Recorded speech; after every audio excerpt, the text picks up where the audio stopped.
우리는 데살로니가 전서 1장에서 데살로니가 교회가 얼마나 건강하고 좋은 교회인가를 저희들이 알게 되었습니다.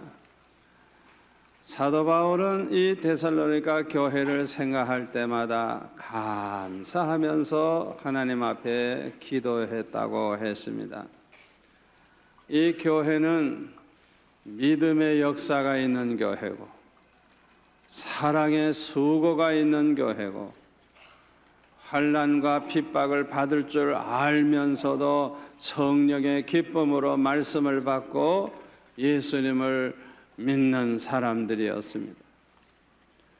그들의 믿음은 각처에 소문이 날 정도로 모든 믿는 자의 본이 되는 그런 교회였다고 했습니다.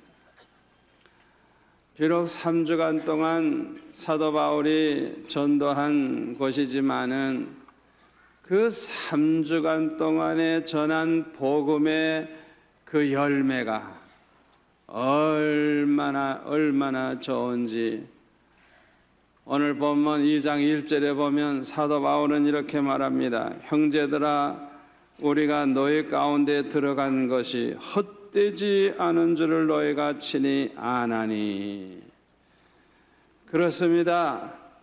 사도 바울이 데살로니가에 들어가서 불과 3주간 동안이지만은 복음을 전한 것이 헛되지 아니했던 것입니다.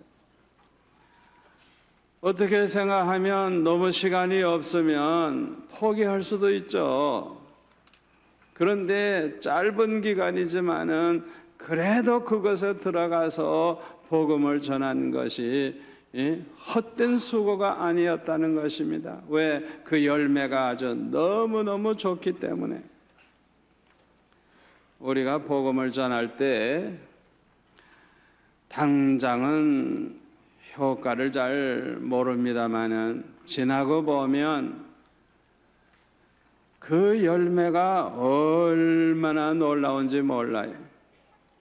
1858년도에 그 보스턴에 있는 한 주일학교 교사인 킴볼이라고 하는 사람이 구두방에서 일을 하고 있는 10대 청소년에게 찾아가서 복음을 전했어요. 그 청소년이 누구냐? 유명한 세계적인 부흥사 무디였어요. 이 무디가 21년 만에 저 런던에서 대집회를 했는데 그때 마이어라고 하는 사람이 예수를 믿게 됐어요. 이 마이어가 예수 믿고 목사님이 돼가지고 또 집회를 하게 되었는데 그가 미국에 가서 집회하는 가운데 체프만이라고 하는 사람이 예수를 믿게 됐어요. YMCA에서 일하고 있던 이 체프만이 야구 선수인 빌리 선데이에게 전도를 해가지고 그에게 성경을 가르쳤어요.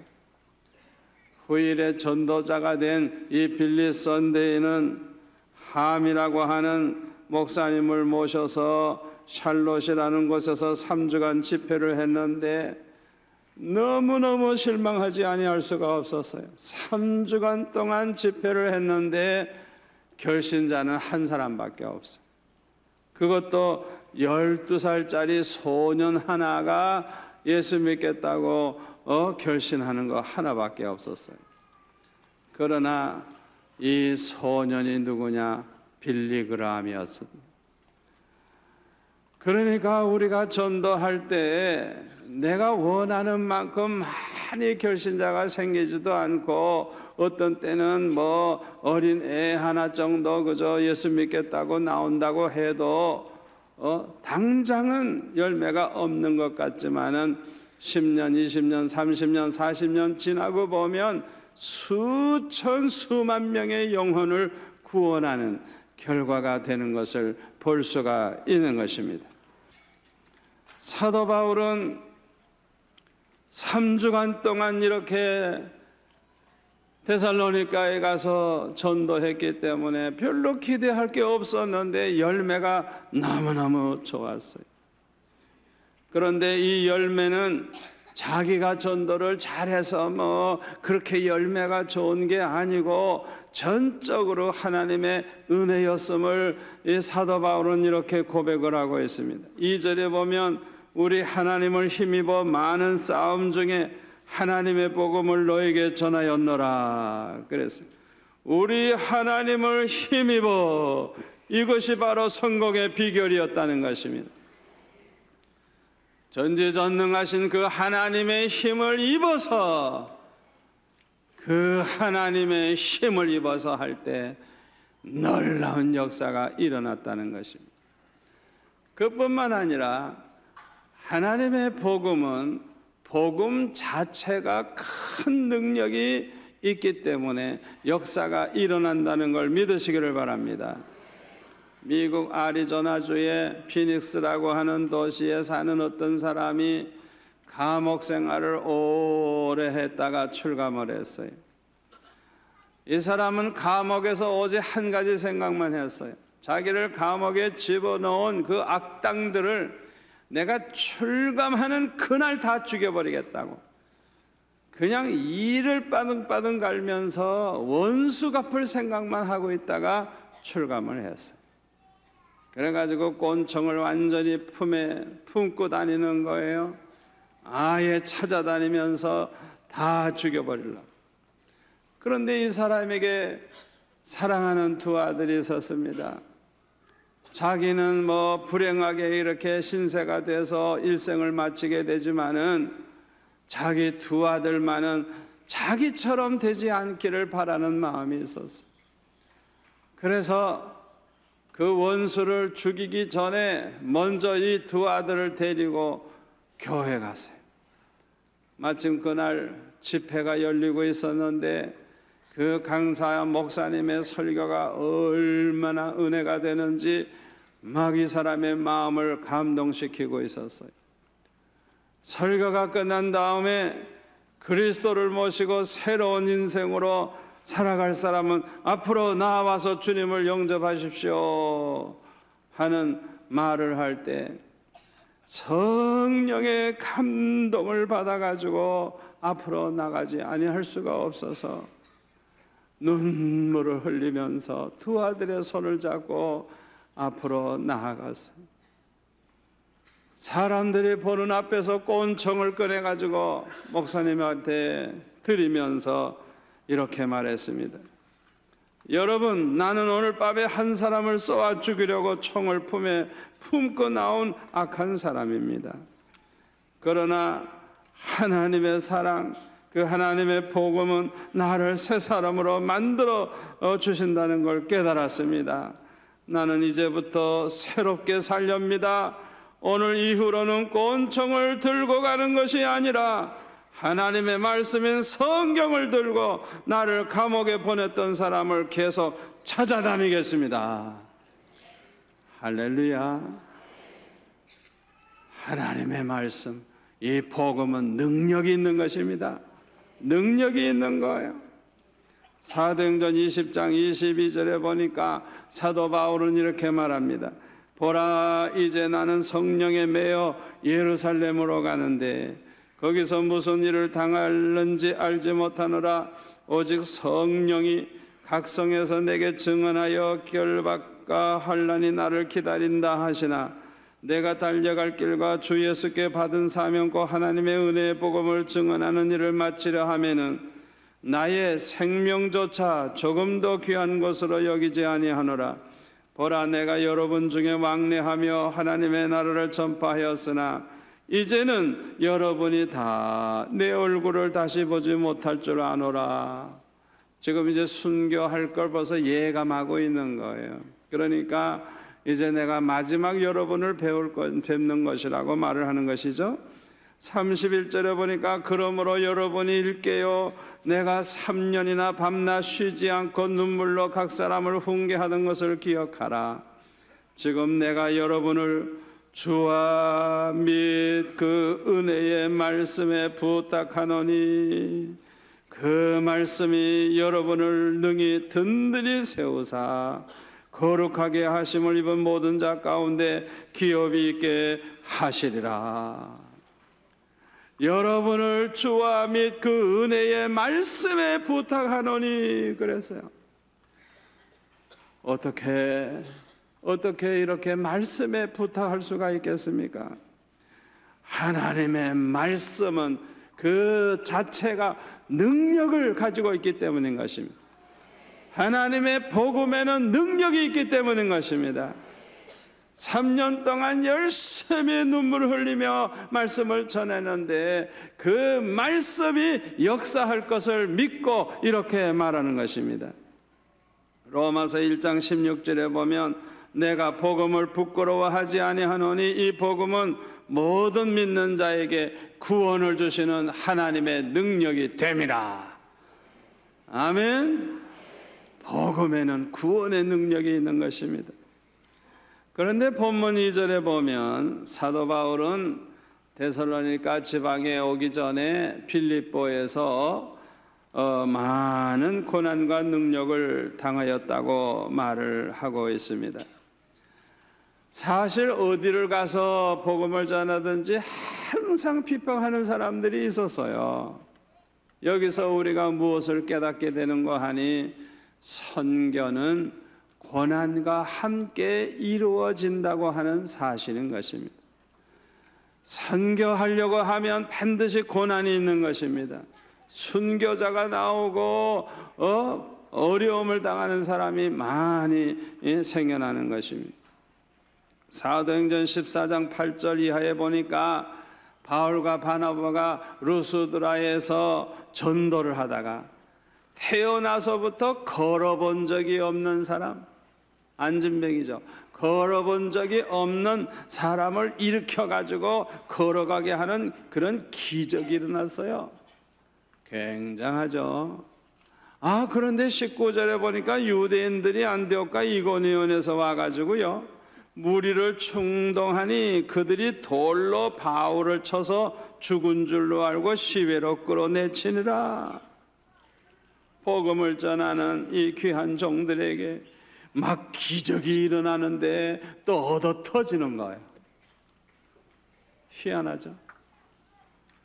또 사도행전 16장 16절에도 보면 바울과 실라가 빌립보에 가서 복음을 전하다가 점치는 귀신 들린 여종 하나를 만나가지고 귀신을 쫓아내주는 그런 역사가 일어났어요. 이로 인해서 핍박자들에게 붙잡혀가지고 매를 맞고 감옥에 들어갔어요. 이때에도 바울과 실라는 한밤중에 기도하며 하나님을 찬양을 했습니다. 그런데 이때 큰 지진이 일어나가지고 옥토가 움직이고 옥문이 열리고 모든 사람의 매인 것이 다 벗어졌다 그랬어요. 이때의 간수는 잠을 자다가 깨어나가지고 옥문이 열린 것을 보고 죄수들이 다 도망간 줄을 생각하고 칼을 빼어서 자결을 하려고 했다 그래서. 왜? 죄수가 다 도망가면 간수가 책임을 지고 대신 죽어야 돼요. 그러니까 자결하려고 그랬다는 거. 그때 바울이 큰 소리로 외칩니다. 내 몸을 상하지 말라. 우리가 다 여기 있노라. 이야, 이 말을 들을 때 얼마나 기뻤겠어요. 등불을 들고 바울과 실라 앞에 가서 무릎을 꿇고 말합니다. 선생들이여, 내가 어떻게 하여야 구원을 얻으리까? 구원을 받으리까? 주 예수를 믿으라. 그리하면 너와 내 집이 구원을 받으리라. 아멘. 이 주의 말씀을 그 사람과 그 집에 있는 모든 사람에게 전할 수 있었다 그랬어요. 그 밤에 그 시각에 간수가 그들을 데려다가 맞은 자리를 다 씻어주고 자기와 온 가족이 다 세례를 받았다. 그리고 그들을 데리고 자기 집에 올라가서 음식을 차려주고 온 집안이 다 하나님을 믿었으므로 크게 기뻐했다 그랬어요. 그래서 빌립보 교회가 이제 생겨나게 된 것입니다. 참으로 하나님의 섭리는 오묘하죠. 어떻게 생각해 보면요, 바울과 실라가 매를 맞고 감옥에 들어가게 된 것은 첫째로는 그 간수와 그 가정을 구원하려고 하는 하나님의 계획이 있었고, 또 하나는 빌립보 교회를 세우기 위한 하나님의 계획이 있었던 것입니다. 아멘. 복음을 전하는 사람들은 이렇게 복음을 전하다가 고난을 당하지만은 그때마다 기적을 통해서 주님이 함께 하심을 체험하기 때문에 죽음을 두려워하지 아니하고 담대하게 복음을 전할 수 있었을 것입니다. 그뿐만 아니라 그 고난 가운데서 믿는 자가 생기고 교회가 생기고 복음이 전파되고 열매가 나타나는 것입니다. 하나님께서 복음을 전하는 자에게 고난을 허락하시는 이유가 많이 있겠습니다만, 그 중에 두 가지만 말씀드린다면, 첫째로는 목숨을 걸고 아주 담대하게 복음을 전하게 하기 위해서라고 생각이 됩니다. 두 번째로는 장차 받을 그 영광이 너무 크기 때문에 그 장차 받을 그 상급과 영광을 크게 하기 위해서 우리 하나님께서 허락하신다고 저는 그렇게 믿습니다. 우리가 전도하는 것도 상 받을 일이죠. 전도하는 것도. 그런데 전도하다가 매 맞고 전도하다가 순교하고 그러면 그 고난받은 그 순교를 당한 그 상이 또 얼마나 커요. 그러니까 전도한 상 플러스 매 맞은 거, 그러니까 얼마나 큰 영광을 받겠어요. 그런데 4절에 보니까 사도 바울은 하나님으로부터 복음을 위탁받았다 그랬어요. 옛날 번역 성경에는 복음 전할 부탁을 받았으니 그랬어요. 하나님이 창세전에 택하신 백성들은요, 반드시 복음을 믿고 구원을 받게 됩니다. 하나님의 백성을 구원하는 일은 하나님이 다 하십니다. 구원하시는 일은 하나님이 하시는 일이에요. 우리는 다만 복음을 전할 뿐입니다. 복음 전하라는 심부름을 할 뿐입니다. 마가복음 16장 15절에 보면 예수님께서 십자가에 못 박혀 죽으신 지 사흘 만에 부활하시고 이제 승천하시기 전에 마지막으로 말씀하시기를 너희는 온 천하에 다니며 만민에게 복음을 전파하라, 그렇게 말씀하셨어요. 이것은 모든 우리 그리스도인들에게 주시는 지상명령입니다. 그러므로 예수님을 먼저 믿은 사람들은 누구나 복음을 전하는 사명이 있는 것입니다. 하나님께서 왜 우리에게 이런 사명을 주신 줄 압니까? 첫째로는 우리의 신앙을 건강하게 하기 위해서요. 아멘. 신앙을 건강하게 만들기 위해서. 두 번째로는 장차 받을 영광과 상급이 있기 때문에 그 상을 받게 하기 위해서인 것입니다. 이 주님의 지상 명령을 순종하는 교회, 순종하는 성도들은요, 신앙이 건강합니다. 은혜가 넘칩니다. 교회가 부흥됩니다. 축복이 넘칩니다. 그러나 이 주님의 지상 명령에 순종하지 않는 교회는 교회든지 목사든지 전도사든지 교인이든지 문제가 얼마나 많은지 몰라. 쓸데없는 거 가지고 신경 쓰고 싸우고 갈라지고 은혜도 안 되고 부흥도 안 되고 축복도 못 받고 완전히 그냥 수라장이 돼버려요. 수라장이.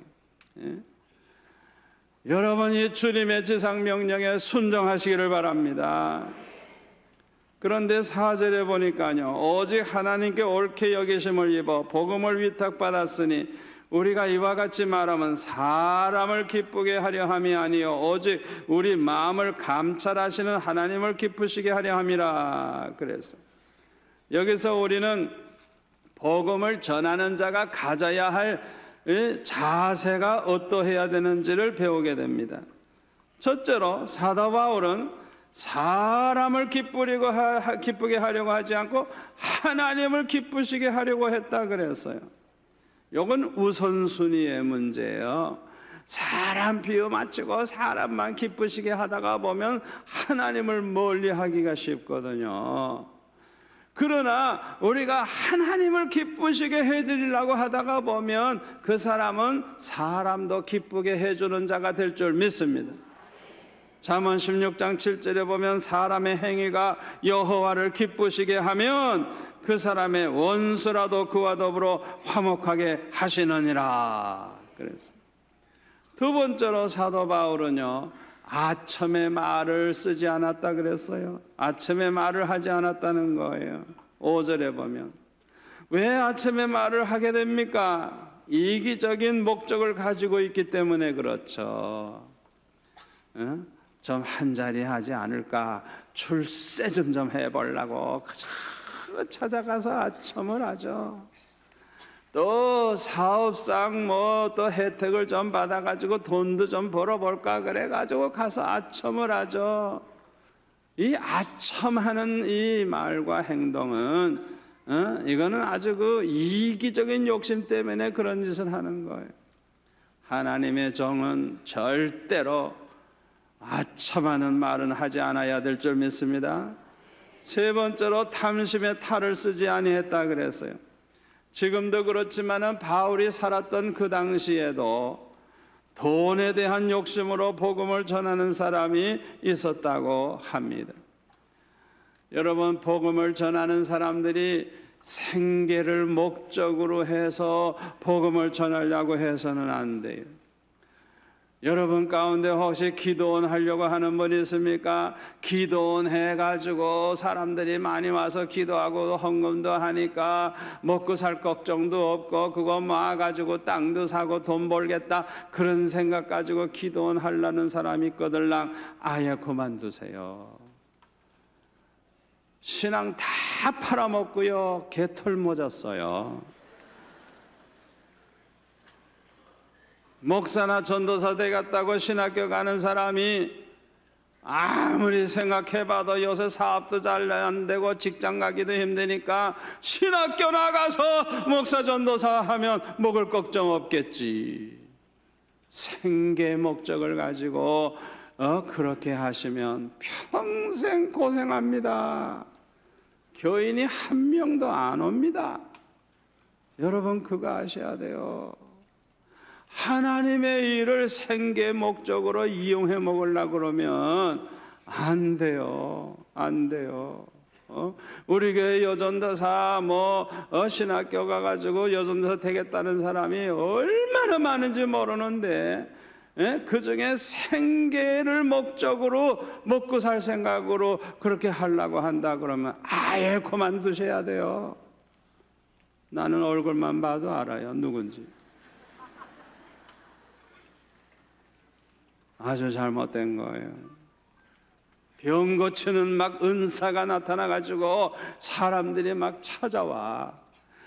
그런데 그 얼마나 피곤합니까? 정말 정성껏 기도해 주려면 힘이 들죠. 그런데 본의 아니게 말이죠, 봉투를 두툼하게 가져오면 세게 기도하고 봉투가 얇으면 적당히 기도하고 자신도 모르는 사이에 탐심의 노예가 돼가지고 돈에 따라서 기도가 달라지고 하나님의 일을 하는 것 같지만은 개털모자밖에 쓸 게 없어요. 여러분 절대로 복음 전하는 자는 탐심을 가져서는 안 될 줄 믿습니다. 네 번째로 사람에게는 영광을 구하지 아니했다 그랬어요. 6절에 나오죠. 복음 전하는 사람들은 이 세상에서 사람들로부터 영광이나 받으려고 그러고 어떤 대가를 바라고 그래서는 안 돼요.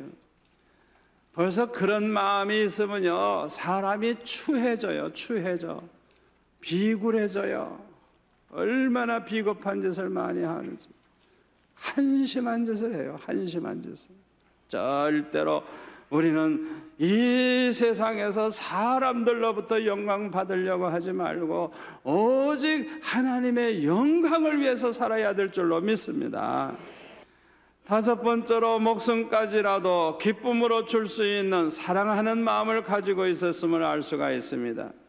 7절 8절에 보면 우리는 그리스도의 사도로서 마땅히 권위를 주장할 수 있으나 도리어 너희 가운데서 유순한 자가 되어 유모가 자기 자녀를 기름같이 하였으니 우리가 이같이 너희를 사모하여 하나님의 복음뿐만 아니라 우리의 목숨까지도 너희에게 주기를 기뻐함은 너희가 우리의 사랑하는 자 됨이라.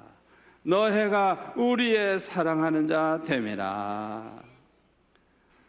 데살로니가 교회 성도들을 사랑하되 목숨도 기쁨으로 줄 수 있을 정도로 그렇게 사랑하는 그 사도 바울도 위대하지만은 그렇게 주의 종들로부터 그렇게 사랑받는 성도가 된 데살로니가 교인들도 위대한 줄 믿습니다.